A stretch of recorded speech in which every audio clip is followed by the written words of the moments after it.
I find myself wondering now when I hear you repeat it and I'm reliving it in my mind. Somewhere along the line, he picked up the truth that God is in charge of his life. Yeah. Because he doesn't fight Potiphar when Potiphar believes his wife. Yeah. He doesn't fight the system when he gets in the prison. He doesn't hate the man that forgets him. Right. He doesn't go after the cupbearer. He doesn't. No. He doesn't. No. And then when he emerges, he doesn't say, now's my chance to get back at these guys. There's none of that in him. And you have to wonder, is it easier for some than for others? Have you gone through times where you felt awfully alone? Sure. Haven't we all? Sure. Even my coming to seminary, I look at the story of Joseph, and even as we back up to his dad, to Jacob, the deceiver. Yeah. Hard to know, how much did Jacob tell Joseph? Obviously, Joseph was favored, was special. We've already mentioned that. And the whole story is birthed in really success. You have a large family, you have lots of children. Jacob is well off. He's been blessed. There's been some healing with Esau and that ongoing fight. Right. And it's out of the success comes this tale, this story. And for me, it was very similar in my background. My dad was a pastor. Along the way, we ended up starting a manufacturing company, primarily by accident, all of the Lord.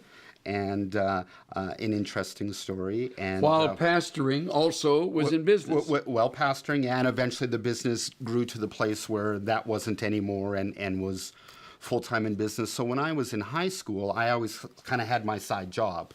I did McDonald's a little bit and was a paper boy, but other than that, I ended up working in our manufacturing company. And then it was a blessing. It helped me go. I went to a couple of years of Bible college and to university and so on and so forth. But do you have brothers, sisters? I'm a middle child. I have an older brother who's 18 months older.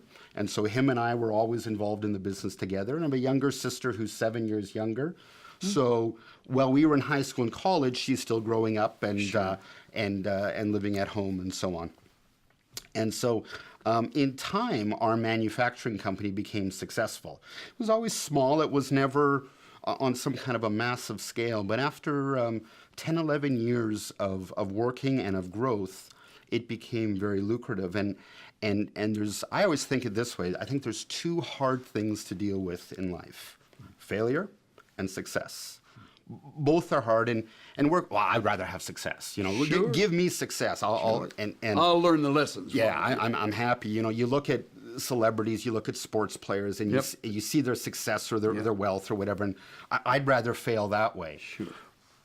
But that's not always as true. If you go through that, as our business became successful, I watched our family fall apart. Really? And in seeing that, success in the eyes of the world, business was growing, making a lot of money and so on.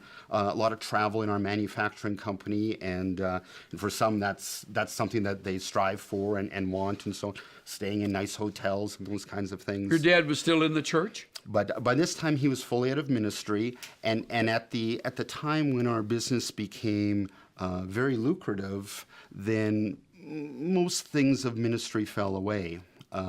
Eventually, he was involved in adultery, and that was very hard on all of us, especially on my mom. Of course. And even I was single. My brother was married. My sister was still at home and single, and knowing what roles we play and so on. And so you had two things. You had from the outside, you look and you see success.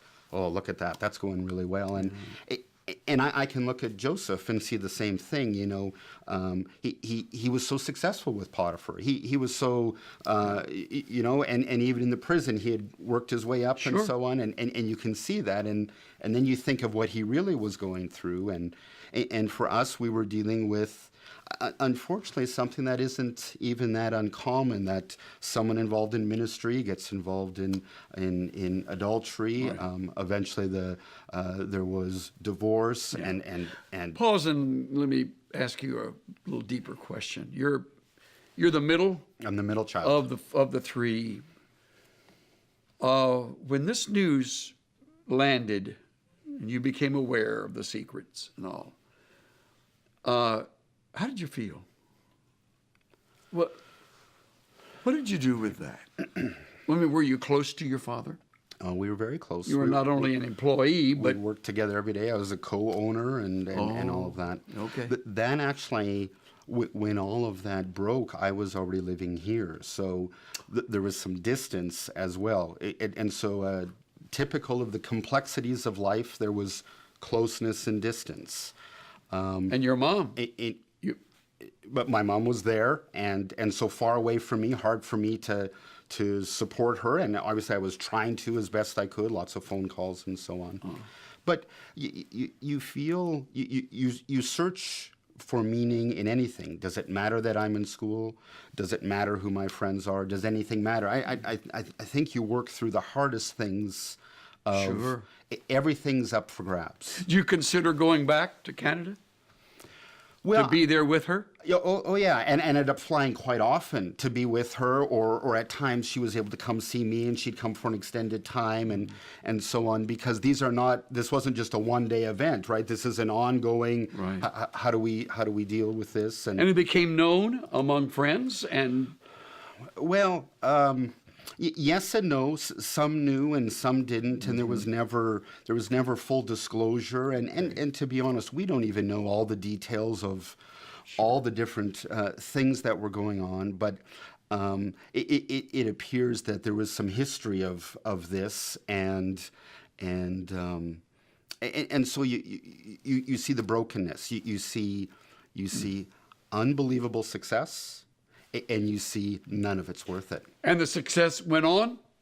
Yeah, it went on for some time. So the Lord didn't pull the plug and No. say, "Okay, I'm bringing consequences because you're not walking with me." And money does a funny thing. You know, when you have access to money, you can do a lot of other things. I don't want to say cover it up, but you can involve yourself in a lot of things that you don't have to face the brokenness that you would if there wasn't that much success. You can afford escape routes. Yeah. Yeah. Yeah.